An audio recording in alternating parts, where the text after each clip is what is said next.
वेड लागले प्रेमाचे भाग पहिला। आज खूप दिवसांनी डायरी लिहायला घेतलेली होती।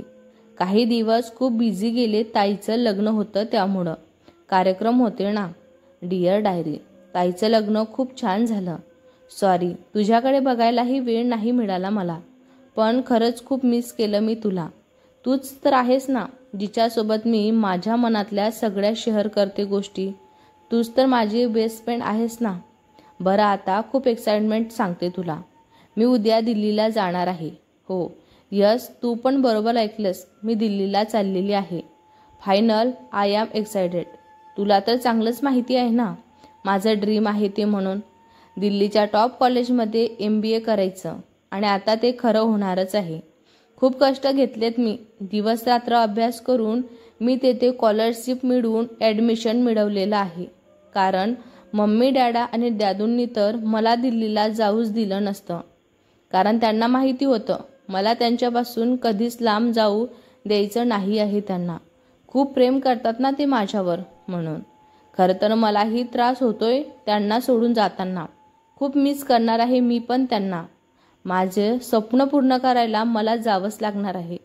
चला झोपते मी आता, उद्या लवकर उठायचं आहे ना। गुड नाईट डायरी लिहून आरोही झोपते। आरोही खूप हुशार पण तेवढीच मस्तीखोर पण। पुण्यात राहणारी, दिसायला खूप सुंदर, पाणीदार डोळे, एकदम सरळ दाट लांब केस, गोरा रंग, सर पातळ, उंची पण तिला साजेल अशीच असताना गालावर पडणारी खडी। एका मध्यम कुटुंबातील, पण कधीच कोणती कमी नाही। मम्मी पप्पांची खूप लाडकी। तिला एक मोठा भाऊ रवी आणि मोठी बहीण सिया। रवी CA आहे, त्याचा तर जीवच ती। आणि सिया मागच्या आठवड्यात लग्न झालेलं आहे आणि ही सगळ्यात लहान, त्यामुळे खूप लाडकी। आरू, उठ ना ग, 7 वाजले, जायचं आहे ना तुला। आरूची आई तिला उठवत बोलत होती। जायचं आहे ना एकटाच। आरू ताडकन उठली। अरे यार मम्मा, 11ची बस आहे, कसं आवरणार माझं आता, म्हणत होती आरू आवरायला बाथरूममध्ये घुसते। इकडं ब्रेकफास्टसाठी सगळे तिची वाट बघत असतात। गुड मॉर्निंग एव्हरीवन, आरू सगळ्यांना विश करते आणि ब्रेकफास्ट करायला बसते। सगळे जरा शांतच असतात। आरूला समजतं ती जाणार आहे, त्यामुळं सगळ्यांचा मूड ऑफ आहे। हे काय बाबा, मी जाणार आज, आणि सगळे तोंड पाडून बसलेत। मला हसत हसत पाठवायचं तर नाही, जाऊ दे, मी पण असंच तोंड पाडून जाणार आणि तिकडे पण अशीच राहणार। आरू तोंड करून फुगत बसत असते। नको नौटंकी करू आता, जा खुश राहा, पण रोज आम्हाला व्हिडिओ कॉल करायचा आणि रोज 2-3 वेळा फोन, आणि सुट्टी मिळाली की लगेच यायचं, चालेल का, रवी तिला बोलत होता। हो रे दादू, आरू त्याला हसत म्हणाली। मग ठीक आहे, म्हणत रवी तिचा गाल ओढतो। आरू म्हणाली, ओय दादा, काय करतोस रे तू, नुसतं सारखं माझं गाल ओढत असतो। आरू ही गाल चोळत बोलत होती। रवी म्हणाला, मग आता मला परत लवकर नाही ना मिळणार माझ्या गोलूंचा गाल ओढायला। आरोहींचे बाबा म्हणाले, पण बेटा नीट राहा, काही लागलं की लगेच सांग, नीट मन लावून अभ्यास कर। आरोहींचे बाबा तिला समजावत बोलत होते। आरोही म्हणाली, हो डॅडा, नका काळजी करू। आरू त्यांना बोलत होती की आरोहींची आई म्हणाली, कसं करमणार आम्हाला आता, सिंहा गेली आणि आज आता तू पण जाणार म्हणत आहे। आरोहींच्या आईच्या डोळ्यात पाणी आलं। आरोही म्हणाली, अगं ममुडी, किती इमोशनल होतेस ग तू, कायमची थोडी ना जाणार आहे मी, फक्त 2 वर्ष, आणि सुट्टी लागली की लगेच येणार मी आता, म्हणत आरोही आईला मिठी मारत असते। 10:30ला सगळे तिला सोडायला बस स्टँडवर येतात। सगळं घेतलं ना, काळजीने व्यवस्थित, काळजी घे, फोन करत राहा, सगळे तिला सांगत होते। ती हो हो म्हणत बसमध्ये चढली। सगळे पाणावलेल्या डोळ्यांनी तिला निरोप देतात। आरोहींच्या आयुष्यात नवीन चॅप्टर स्टार्ट होणार होता। तिला कल्पनाही नव्हती तिचं आयुष्य किती बदलणार होतं आता, म्हणून। आरोही गर्ल्स हॉस्टेलला येऊन पोचते। रवीने सगळी सोय करून ठेवलेली होती, तिच्यासाठी चांगल्या गर्ल्स हॉस्टेलमध्ये ॲडमिशन घेतलेलं होतं। ती रूममध्ये येते, खूप छान असतो। 2 बेड, तिचा बेड खिडकी शेजारी होता, समोर 2 टेबल्स, साईडला कपाट, भिंतीवर सनसेटची मोठी फ्रेम, छान होती सगळं। आरोही तिचं सगळं सामान लावून घेते आणि फ्रेश व्हायला बाथरूममध्ये जाते. तेवढ्यातच तेथे वैशाली येते. वैशाली आरोहीची रूममेट असते. थोडीशी गोलूमोलू असते पण खूप क्यूट असते. ती आल्यावर आरोहींचा सामान बघते. अरे वा, आली वाटतं माझी रूममेट. कालपासून आल्यापासून खूप एकटं वाटत होतं. आता छान वाटेल, ती स्वतःशी बोलत होती. तेवढ्यातच आरोही बाहेर येते. तिने नाईट सूट घातलेला असतो. केसवरती पोणी करून बांधलेले असतात. खूप छान दिसत असते ती. दोघी एकमेकांकडे बघून स्माईल देतात. मी वैशाली, तू मला वैशू म्हणू शकतेस. माझे फ्रेंड्स मला वैशूच म्हणतात. आणि आपण तर आता फ्रेंड्स आणि रूममेट पण आहोत ना. हो ना, म्हणत वैशू तिच्या जवळ येऊन हात समोर करते. आरोहीला अशी बोलकी आणि साप मनाची रूममेट मिळाली म्हणून ती पण खूप आनंदी असते. ती तिला मिठी मारते आणि नंतर म्हणते, मी आरोही, तू मला आरू म्हणू शकतेस. आणि मी माझ्या फ्रेंड्सना अशीच भेटते. दोघीही एकमेकांना बघून खूप खुश असतात. दोघीही एकमेकींसोबत खूप कम्फर्टेबल होतात. खूप गप्पा मारतात. दोघींना बघून कोणी म्हणणारच नाही, या आता भेटल्या. असं वाटत होतं की या खूप जुन्या मैत्रिणी आहेत म्हणून. नंतर दोघी मेसमध्ये जाऊन जेवण करून येतात. आणि उद्या कॉलेजचा फर्स्ट डे त्यामुळं खूप खुश असतात. एकमेकींना गुड नाईट बोलून झोपी जातात. वैशू म्हणाली, आरू उठ ना ग, 8 वाजलेस. फर्स्ट डे आहे ना आपला. आज कॉलेजला आपल्याला लेट नको व्हायला ना. वैशू आरूला उठवत बोलत होती. आरूही म्हणाली, ओ नो सीट यार, लेट झाले. आरू झोपेतून उठून बोलते, मी पटकन आले आवरून, म्हणत आरू कपडे घेऊन पडत जाते बाथरूममध्ये. आरूही आवरून बाहेर येते. लाईट पिंक कलरचा शॉर्ट कुर्ता, त्याखाली ब्लॅक जीन्स, गळ्याभोवती स्कार्फ गुंडाळलेलं केस अर्ध सोडून अर्ध क्लिपमध्ये सेट केलेले समोरून, 2-3 बटा बाहेर आलेल्या ओठांना लाईट पिंक लिपस्टिक, डोळ्यात काजळ, हलकासा मेकअप. क्या बात आहे, आज तर सगळ्या मुलांची विकेटच घेणार तू. काय भारी दिसतेस तू. वैशू तिला डोळा मारत बोलत होती. गप्प ग, काही पण काय बोलतीस तू. आणि मी येथे फक्त स्टडी करायला आलेली आहे. बाकी कशातही मला इंटरेस्ट नाही आहे. आरू तिच्या डोक्यात टपली मारत म्हणाली. बरं चल निघूया का, उशीर होईल नाही तर, म्हणत दोघी कॉलेजला जाण्यासाठी निघतात. कॉलेजच्या गेटवर पोचल्यावर आरू खूप खुश होते. का नाही होणार, तिथे येण्यासाठी तर तिने एवढी मेहनत घेतलेली होती. दोघीही आतमध्ये जातात. खूप मोठं कॉलेज असतं. शॉर्ट ड्रेसमधल्या मुली, सिगरेट ओढत बसलेली मुलं, एकमेकांच्या एवढ्या जवळ उभं राहून गप्पा मारत बसलेली मुलं मुली, सगळं खूप वेगळं असतं आरोहींसाठी. बापरे, काय हे, कसले कपडे घातलेत, कसे सिगरेट ओढताय. शी बाबा, कितीही असभ्य वाटतंय ना. वैशाली आरोहीला बोलत म्हणाली. जाऊ दे ग, आपल्याला काय करायचं, आपल्याला MBA करायचं आहे, बस एवढंच लक्षात ठेवायचं. चल जाऊ क्लासमध्ये, म्हणत आरोही वैशालींबरोबर क्लासरूममध्ये जायला लागते. जाताना चुकून वैशालींचा धक्का तिथे उभ्या असलेल्या एका ग्रुपमधल्या मुलीला लागतो. आर यू ब्लँड यू बहनजी, पुढं बघून चाल ना. शी कोणालाही काय ॲडमिशन देतात. असल्या मिडल क्लास लोकांना ॲडमिशन दिलेच नाही पाहिजे. नैना वैशालींवर चिडून बोलली. नैना चौधरी मोठ्या बिझनेसमनची मुलगी, फायनल इयरला होती. खूप स्टायलिश. कॉलेजमधली मुलं तर तिच्या मागे मागे असतात. ती खूप घमंडी होती. स्वतः पुढं ती कोणाला मानतच नसे. वैशालीला नैनाच्या बोलण्याचा खूप राग आला, पण ती घाबरलीही होती. म्हणून ती तिला सॉरी बोलणार तोच आरोही तिच्या मागे ओढते आणि नैना समोर जाऊन उभी राहते. आरोही म्हणाली, तुझी हिंमत कशी झाली ग, परत असं वैशूला बोलशील तर. आणि तिला काय आंधळी बोलतेस. हा रस्ता काय तू विकत घेतलास की काय, मध्ये उभं राहून बोलतीस तर. पलीकडे जाऊन तरी कसं, मग धक्का लागणारच ना. आणि हो, आहे आम्ही मिडल क्लास, मग काय झालं. असले फाटलेले कपडे घालून हाय क्लास होण्यापेक्षा आम्ही आहे ते खूप चांगले आहोत. समजलं ना तुला. परत बोलताना 10 वेळा विचार कर. आरोही रागातच नैनाला बोलून पुढे जाते. नैना आपल्या हातांच्या मुठ्या आवडत बोलत असते. बघून घेईल तुला, या नैनाबरोबर पंगा घेतलास तू. तुला खूप महागात पडणार आहे. तिथे सगळे आश्चर्यचकित होऊन बघत असतात, कारण आजपर्यंत नैना असं बोलायची हिंमत कोणाचीच झाली नव्हती. आरोही क्लासमध्ये जाते. ती एवढी सुंदर दिसत असते की सगळे बॉईज तिच्याकडे बघत असतात. वैशाली तिला बोलते, म्हणलं होतं ना तुला, आज सगळ्या बॉईजची विकेट पडणार आहे म्हणून. बघ तसंच झालं ना. आरोही म्हणाली, गप ग चल आता म्हणत आरोही आणि वैशाली बेंचवर बसतात. सगळ्यांशी इंट्रोडक्शन होतं. मग पहिले लेक्चर चालू होते. इकडं कॅन्टीनमध्ये नैना तिच्या ग्रुपबरोबर बसलेली असते. खूप चिडलेली असते ते. तेवढ्यातच सगळे अरे आला तो. सगळ्या मुली त्याचीच वाट बघत असतात. मर्सिडीज कारमधून तो खाली उतरतो. उफ, काय दिसतो ना यार हा. काय स्टाईल आहे, काय अंदाज आहे, आणि त्यात एवढा श्रीमंत पण.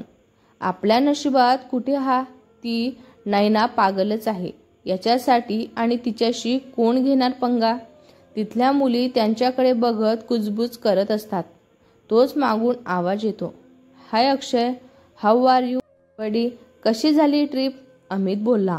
अमित अक्षयचा बेस्ट बडी असतो. अक्षय म्हणाला, हॅलो ब्रो, मी मस्त. थायलंड ट्रिप खूप छान झाली. अक्षय अमितला मिठी मारत बोलत होता. अक्षय रत्नपारखी ग्रुप ऑफ इंडस्ट्रीजचा मालकांचा एकुलता एक मुलगा. खूप श्रीमंत आणि खूप हँडसम. पण तो कधीच कोणाकडे बघायचा नाही. त्याच्यासाठी प्रेम, विश्वास हे सगळं फालतू गोष्टी होत्या. कारणही तसंच होतं. वडील नेहमी बिझनेसमध्ये बिझी आणि आई त्यांच्या लहानपणीच वारली. त्यामुळं त्याला त्याच्या नानीने सांभाळलेलं होतं. ती त्यांच्यासाठी खूप खास होती. आणि अमित त्याचा लहानपणीचा मित्र. बाकी कोणालाच तो जास्त भाव देत नसे. हाय नैना. अक्षय आला. नैनाची चमची रोहिणीला निरोप देते. तसं नैना स्माईल देते आणि वॉशरूममध्ये जाऊन मेकअप नीट करते आणि त्याला भेटायला जाते. अक्षय समोरून येतो तस नैना त्याला मिठी मारते. हाय बेबी, खूप मिस केलं मी तुला. लाडा देत त्याला बोलत असते.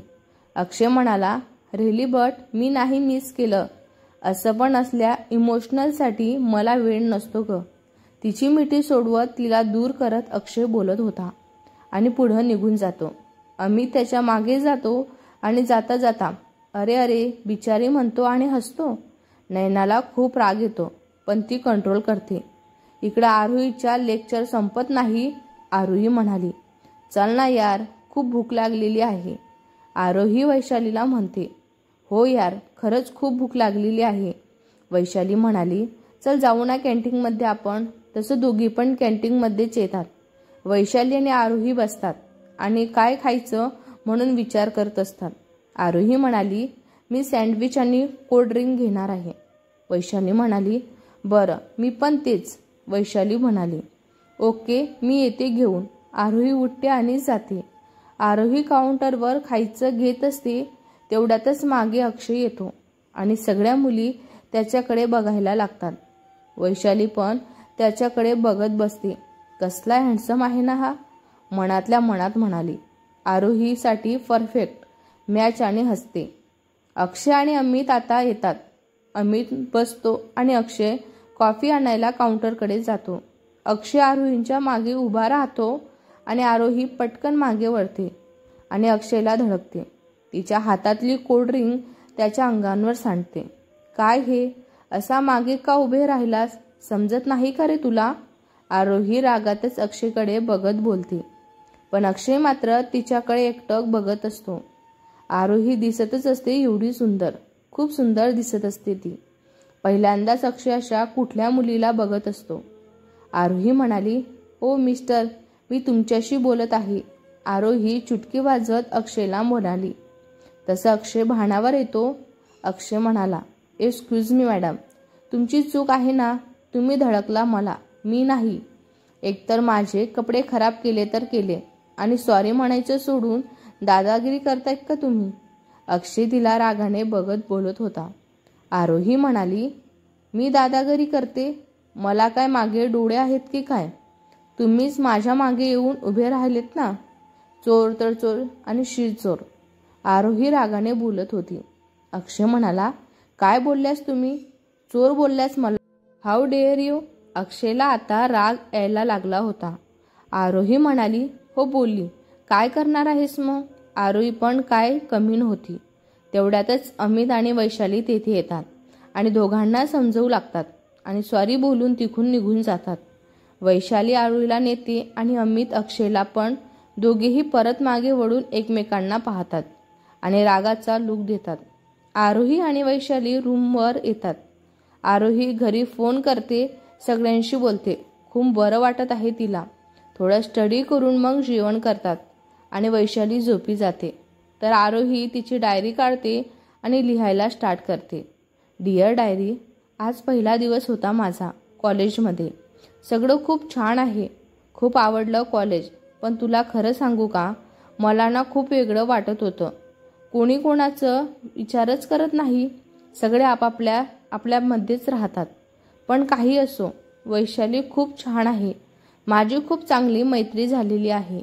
ती नैनाना खूप वाईट बोलली. तिला मला नाही आवडलं म्हणून मी पण बोलले तिला.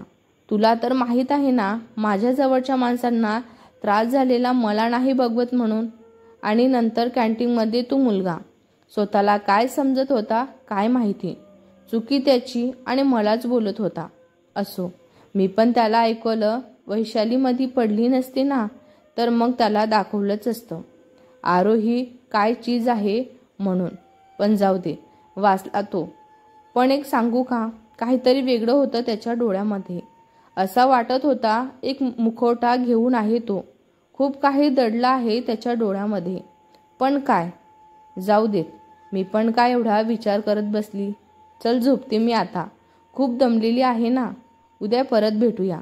Bye, good night. इकडे अक्षय घरी त्याच्या रूममध्ये गिटार वाजवत बसलेला असतो. त्याला सारखं आरोही आठवत असते. तो गिटार सोडतो आणि त्याच्या स्टडी टेबलपाशी जाऊन बसतो आणि त्याची डायरी ओपन करतो आणि लिहायला सुरुवात करतो.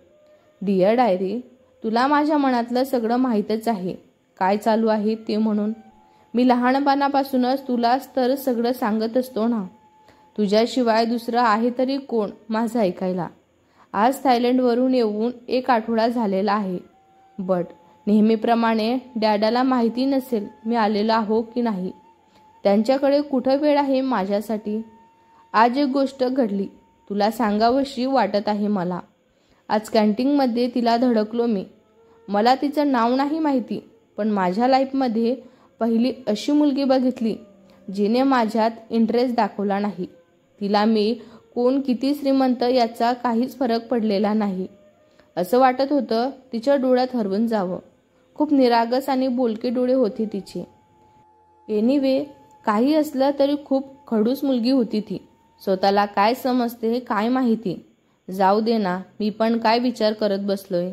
परत दिसली ना की दाखवेल तिला अक्षय रत्नपारखी काय आहे म्हणून. खूप उमरट बोलत होती ती.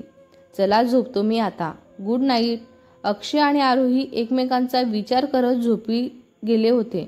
त्यांना आज वैशाली आणि आरोही थोडं लवकरच कॉलेजमध्ये आलेल्या होत्या. वैशाली नेहमीप्रमाणे सिंपल आणि क्यूट दिसत होती, तर आरोही खूप सुंदर. आज तिने रेड ब्लॅक कॉम्बिनेशनचा चुडीदार ड्रेस घातलेला होता. कानात रेड छोटे झुमके, एका हातात बांगड्या आणि दुसऱ्या हातात नाजूक घड्याळ. केस अर्ध मोकळे सोडलेले होते तिने. लाईट रेड रंगांची लिपस्टिक, मेकअप थोडासा आणि छोटीशी टिकली कपाळांवर होती. एकूणच साधी आणि सुंदर दिसत होती. दोघीही लगेच लायब्ररीमध्ये जातात. दोघींना नोट्स काढायच्या असतात म्हणून. आरोही बुक घेते आणि खिडकी शेजारी चेअरवर बसते आणि समोर टेबलवर बुक आणि नोटबुक काढून नोट्स काढायला घेते. वैशाली तेथे येणार तोच तिला घरून फोन येतो. मग ती आरोहीला सांगून बाहेर जाते. लायब्ररीमध्ये येणारा प्रत्येक जण आरोहीकडे बघत असतो. ती सिंपल पण खूप सुंदर दिसत असते. तेवढ्यातच तेथे अक्षय येतो. तोही काय कमी नसतो. ब्लॅक कलरचा शर्ट, जीन्स, त्यावर फुल स्लीव्हचे मरून कलरचे टी शर्ट, त्याचा स्लीव्स वरती ओढलेल्या, पायात शूज, हातात वॉच. एकंदरी एकदम हँडसम दिसत असतो. मुली तर नेहमीप्रमाणे त्याला बघून घायाळच व्हायच्या. पण आरोही मॅडमचं मात्र त्याच्याकडे लक्षच नव्हतं. तो सिनियर होता त्यामुळे त्याला सगळे ज्युनियर रिस्पेक्टनी गुड मॉर्निंग सर बोलत होते, तर त्याच्या क्लासमध्ये सुद्धा त्याला घाबरत होते. तो होताच तसा, कॉलेजचा topper, charming, handsome, dashing, cute. त्याच्या पुढं उभं राहून बोलायची कोणाचीच हिंमत होत नव्हती. पण आरोही मॅडम मात्र तिच्या नोट्स काढण्यात मग्न होती. अक्षयचं लक्ष तिच्याकडे जातं आणि तो तिला बघतच राहतो. नोट्स काढत काढत कधी ती स्वतःशी बोलायची, कधी पेन ओठायला लावून विचार करत परत काहीतरी लिहायची. त्यात खिडकीतून येणाऱ्या वाऱ्यांमुळं तिचे केस सारखे तिच्या डोळ्यांवर येत होते आणि ती सारखे ते बाजूला करून नोट्स लिहत होती. मागून अमित येतो. अक्षयला असा आरोहींकडे बघताना तो त्याला बघतो. त्याला पण वेगळं वाटतं, कारण याआधी त्याने अक्षयला असं कोणत्याही मुलीकडे बघताना बघितलेलं नव्हतं.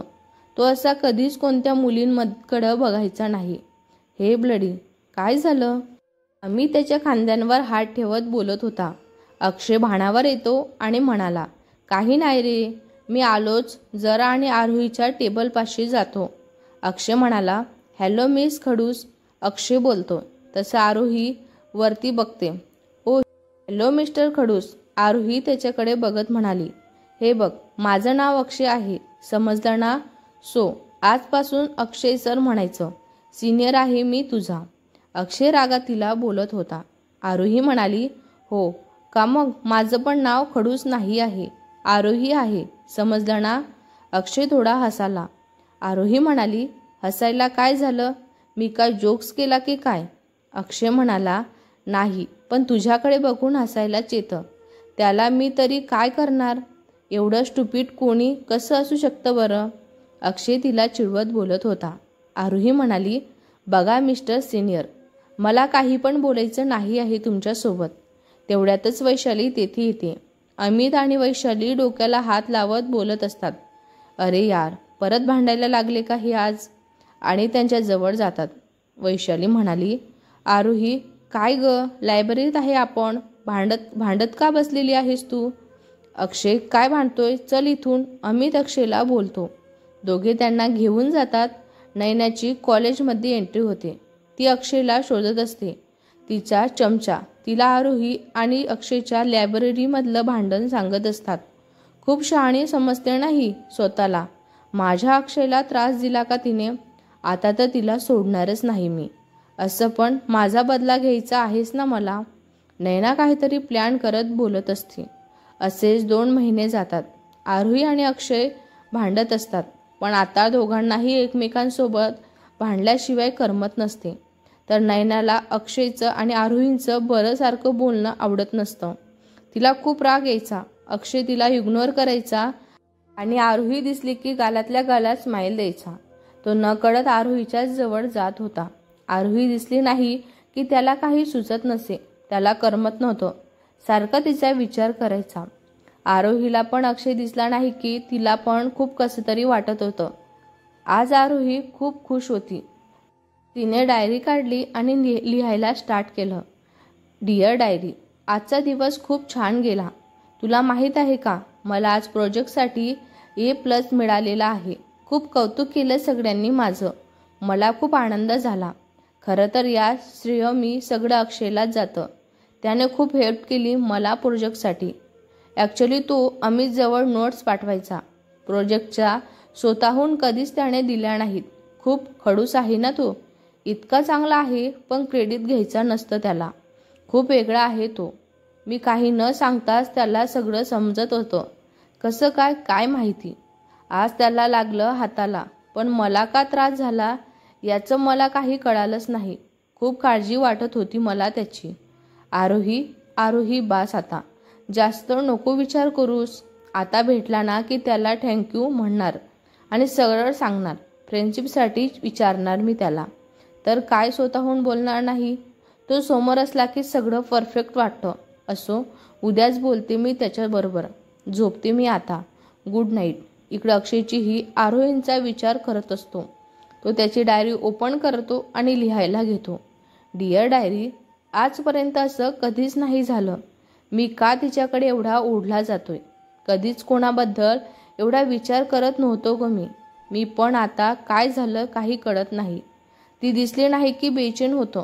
सारखं वाटतं तिला काही त्रास होऊ नये म्हणून. आणि तिच्यावर भांडताना वेगळीच मज्जा येते मला. असं वाटतं कोणीतरी हक्काचं मिळालं मला भांडायला. आज मला कॉलेजमध्ये हाताला काच लागली होती. तिने ते बघितलं. खूप रक्त येत होतं. सरळ मला एमर्जन्सी रूममध्ये नेलं आणि माझ्या हाताला स्टेट दिले. पट्टी बांधताना तिच्या डोळ्यात पाणी होतं. जसं की लागलं मला आणि त्रास तिला होतोय. का असं होत असेल? पण मला नाही सवय एवढ्या काळजींची. माझ्या स्वतःच्या वडिलांनीही माझी कधी काळजी केलीच नाही. मग ही मुलगी का करेल बरं? काय नातं आहे आमच्यात? आता 2 दिवस बेंगलोरला जायचं इच्छा नाही आहे, पण काम आहे तर जावंच लागणार ना. तिथून आलो की लगेच तिला फ्रेंडशिपसाठी विचारणार मी. मला तुझी गरज आहे आरोही. मग ती एक फ्रेंड्स म्हणूनही चालेल मला. झोपतो मी आता. Good night. अक्षय 2 दिवस कॉलेजला येणार नसतो हे नयनाला समजतं. त्याचाच फायदा घेऊन नयना तिचा प्लॅन्ड वर्कआउट करायचं ठरवते. एक मुलगा आरोही जवळ येतो आणि म्हणाला, आरोही तुम्हीच का? आरोही म्हणाली, हो मीच आहे आरोही. काय झालं? तो मुलगा म्हणाला, तुझी फ्रेंड्स वैशाली तुला बोलवती आहे. ती पडलेली आहे ती. आरोही म्हणाली, काय? कुठं आहे ती? आरोही घाबरत विचारते. तो मुलगा म्हणाला, ती स्टोरूममध्ये आहे. तो मुलगा तिला सांगत असतो आणि ती तशीच पळत स्टोरूमच्या रूमकडे जाते. ती स्टोरूममध्ये जाते पण तेथे वैशाली नसते. ती तिला शोधत आत जाते. तेवढ्यातच तिला दरवाजा ओढण्याचा आवाज येतो. एक मुलगा दरवाजापाशी दार बंद करून उभा असतो, पण त्याने कडी लावलेली नसते. आरोही म्हणाली, तू कोण आहेस आणि वैशाली कुठे आहे? सांग मला. तो मुलगा म्हणाला, रिलॅक्स बेबी. काय? वैशाली वैशाली मी आहे ना तुझ्यासाठी. तो तिच्या जवळ येत बोलत होता. आरोही म्हणाली, हे बघ असला फालतूपणा करू नकोस. जाऊ दे मला. तो तिला पकडतो आणि जवळ ओढतो. ती त्याला विरोध करणार तोच दार ओपन होतं आणि बाहेर प्रिन्सिपल आणि नयना आणि तिचे फ्रेंड्स असतात. प्रिन्सिपल रागात आहुरीकडे बघतात आणि दोघांना त्यांच्या ऑफिसमध्ये बोलावतात. नयना स्माईल देत त्या मुलाला अंगठा दाखवते जसं की प्लॅन सक्सेसफुल झालेला आहे म्हणून. आरोहीला काही समजत नाही. तिला आता रडायला येतं.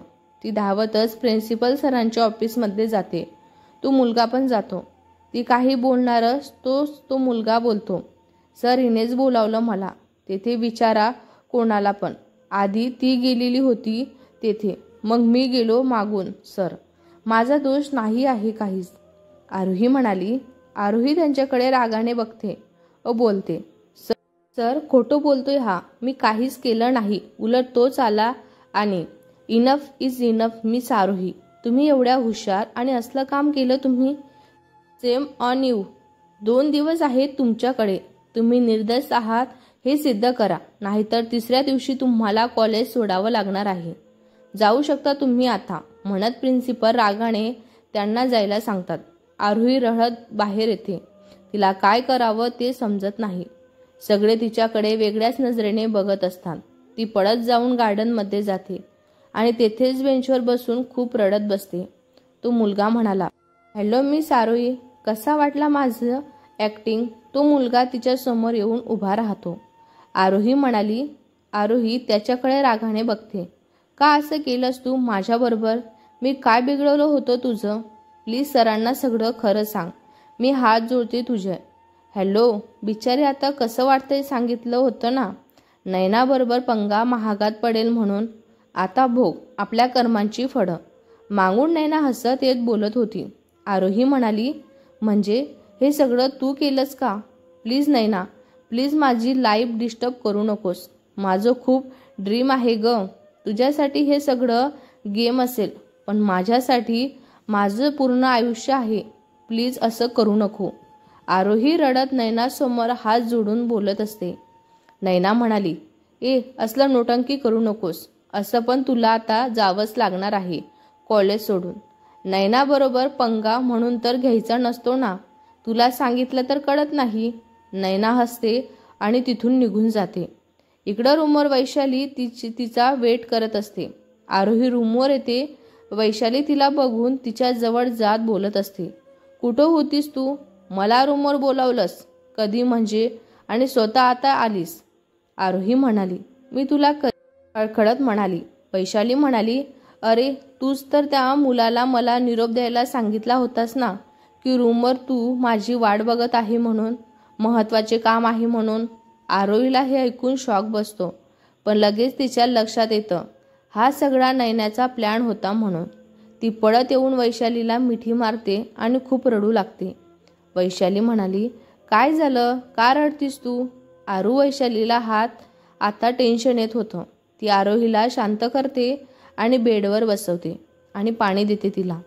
आरोही शांत होते आणि जे काही झालं ते सगळं सांगते. आरोही म्हणाली, 2च दिवस दिले सरांनी, कसं स्वतःला निर्दोष साबित करू मी? आरोही परत रडायला लागत असते. शांत हो आरू, आपण करू ना काहीतरी. त्या नयनाला नाही सोडणार मी, वैशाली चिडून बोलत असते.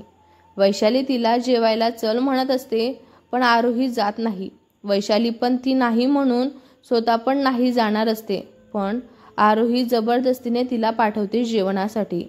वैशाली पण नाईलाजाने का होईना जाते. आरोहीला काही सुचत नसतं. ती एकटक समोर बघत असते. रडून रडून डोळ्यातलं पाणी पण सुकलेलं असतं तिच्या. ती तिची डायरी काढते आणि लिहायला लागते. डिअर डायरी, का ग माझ्याबरोबर असं का झालं असेल? मी कधीच कुणाचं वाईट केलं नाही. माझं आयुष्य डिस्टर्ब होईल. घरी काय सांगू मी? नयना का एवढी वाईट वागली माझ्याबरोबर? मी काय एवढी वाईट आहे का? कसं स्वतःला निर्दोष साबित करू मी? काय करू मी आता? सांग ना तू, सांग मी काय करू? आज अक्षय असता तर त्याने असं होऊ दिलं नसतं. कुठे गेलाय तू अक्षय? मला खूप गरज आहे रे तुझी, प्लीज ये ना. लिहिता लिहिता खूप रडले आणि तशीच झोपी जाते.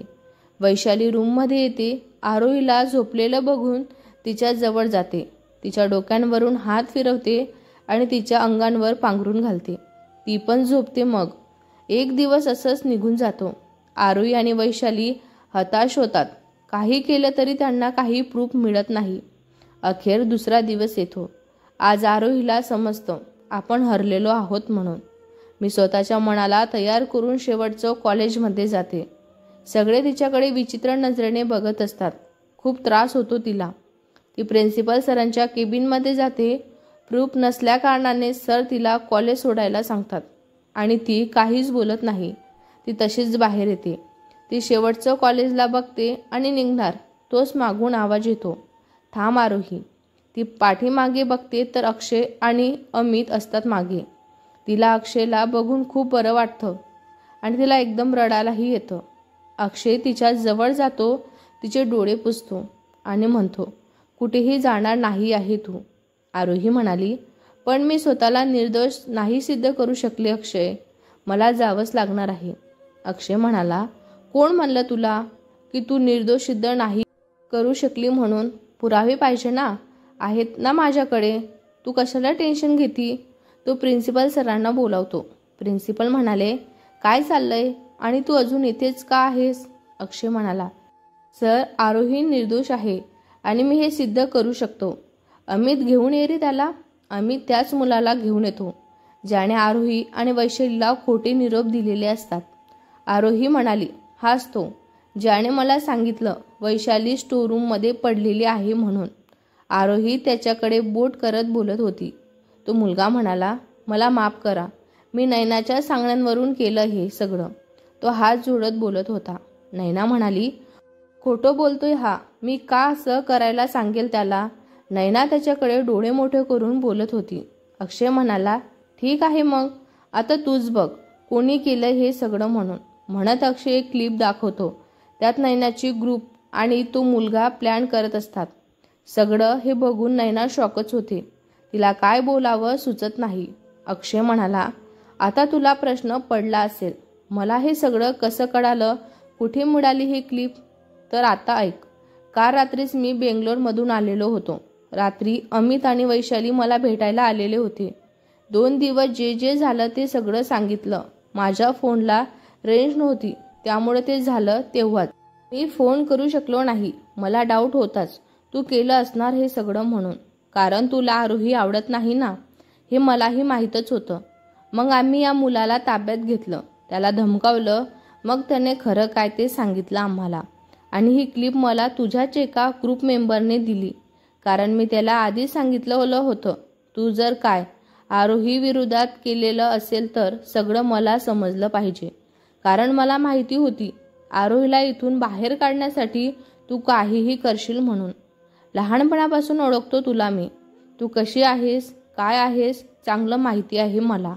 हे सगळं ऐकून प्रिन्सिपल नयना आणि तिच्या ग्रुपला 1 महिन्यासाठी सस्पेंड करतात आणि प्रत्येकाला त्यांच्या पेरेंट्सबरोबर भेटायला बोलवतात. आरोहीला सॉरी म्हणून तिला कॉलेज जॉईन करायला सांगत असतात आणि सगळे तिथून निघून जातात. अक्षय गार्डनमध्ये असतो. आरोही त्याला शोधत तेथे येते. तो दिसतो तिला. तिच्या समोर जाऊन ती त्याला थँक्यू म्हणाली. आरोही म्हणाली, अक्षय तू जर आज नसता तर मला खरंच काय बोलू समजत नाही आहे. खरंच थँक्यू म्हणत रडायला लागते. अक्षय म्हणाला, ए वेडाबाई, मित्रांना कोण थँक्यू म्हणतं का? आणि मी जे केलं ते माझ्यासाठीही होतं. अक्षय तिचे डोळे पुसत बोलत होता. आरोही म्हणाली, म्हणजे? आरोही त्याच्याकडे बघत बोलत होती, काही नाही, आता आपण फ्रेंड्स आहोत ना, आणि मी माझ्या फ्रेंड्ससाठी काहीही करू शकतो. अक्षय इकडे तिकडे बघत बोलत होता. आरोही म्हणाली, हो का, आणि हे कधी झालं? आपण फ्रेंड्स कधी झालो? आरोही त्याला चिडवत बोलत होती. अक्षय म्हणाला, नाही का फ्रेंड्स? ठीक आहे मग जातो मी. अक्षय तोंड फुगवून तिकडं फिरत असतो. आरोही पडत त्याच्या जवळ जाते आणि कान पकडून सॉरी, मी मजा करत होते रे, हा समोर करून म्हणाली होती. फ्रेंड्स. तसा अक्षय तिच्याकडे बघतो, किती क्युटी दिसते अशी ती मनातच बोलत असतो आणि तिच्या हातात हात देत बोलत होता, येस फ्रेंड. आणि दोघेही हसायला लागतात. भेटूया पुढच्या भागात. हा भाग तुम्हाला कसा वाटला कमेंट करून नक्की सांगा. व्हिडिओ आवडला असल्यास लाईक करा, शेअर करा. नवीन असाल तर चॅनलला सबस्क्राईब करा. धन्यवाद.